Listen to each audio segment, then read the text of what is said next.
O TCU e os Tribunais de Contas do Brasil podem ou não determinar o bloqueio de bens de servidores e de particulares. Trata-se de uma medida cautelar que é prevista nas leis orgânicas dos Tribunais de Contas do Brasil. Lembre-se, as normas de vários tribunais de contas copiam parte da lei orgânica do Tribunal de Contas da União. E assim o fazem porque o Supremo Tribunal Federal determinou que há de haver uma simetria no modelo federal. Ao tratar deste assunto, o Supremo Tribunal Federal foi invocado mais de uma vez para avaliar a legalidade da medida do bloqueio de bens de particulares. Note bem, o servidor público, quando recebe bens públicos ou dinheiros públicos para administrar, ele fica com o dever, o ônus da prova, de comprovar a regular aplicação. Isso não ocorre, porém, com o particular. O particular que recebe dinheiro e bens públicos, ele não tem obrigação de prestar contas. E ele só pode ser alcançado pela competência do Tribunal de Contas da União e dos Tribunais de Contas dos Estados quando provado o conluio e o dolo na aplicação dos recursos públicos e na apropriação indébita de recursos públicos. Essa medida, o bloqueio de bens, foi estabelecida pelo legislador como uma medida cautelar, ou seja, não vem da decisão definitiva.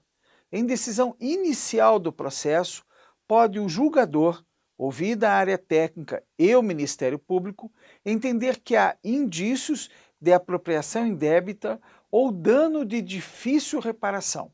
É uma medida cautelar e, portanto, como toda medida cautelar, há de ser usada com extrema cautela, como o próprio nome indica. Verifique, portanto, que é uma medida excepcional.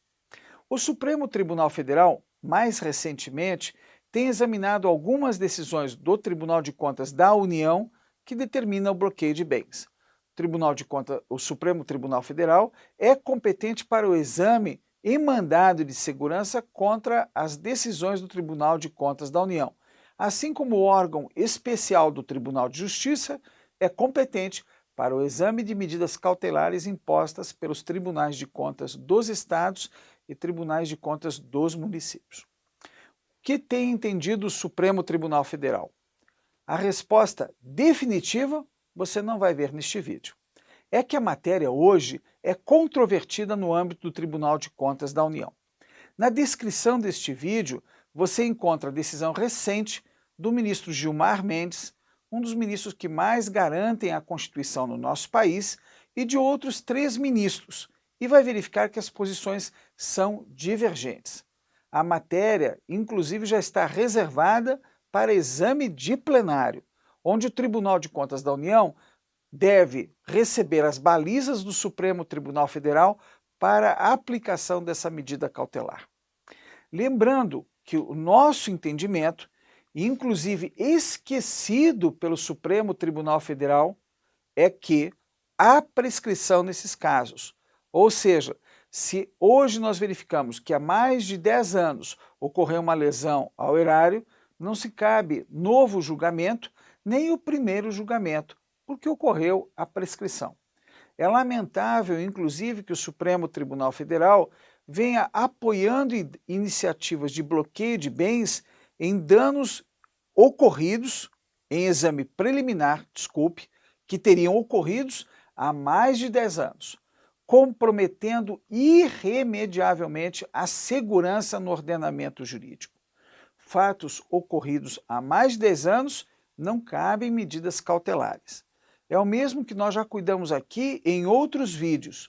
O princípio da autoexecutoriedade dos atos da administração pública brasileira não podem ocorrer após ano e dia.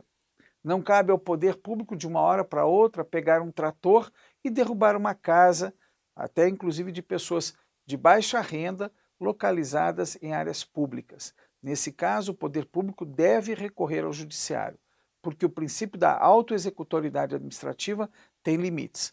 O mesmo nós podemos afirmar em relação a medidas cautelares. Portanto, juridicamente, A decisão não merece o nosso aplauso, mas certamente o Supremo Tribunal Federal vai balizar melhor o assunto. Para você que é um estudioso da matéria, fica na descrição deste vídeo boas referências para o seu estudo.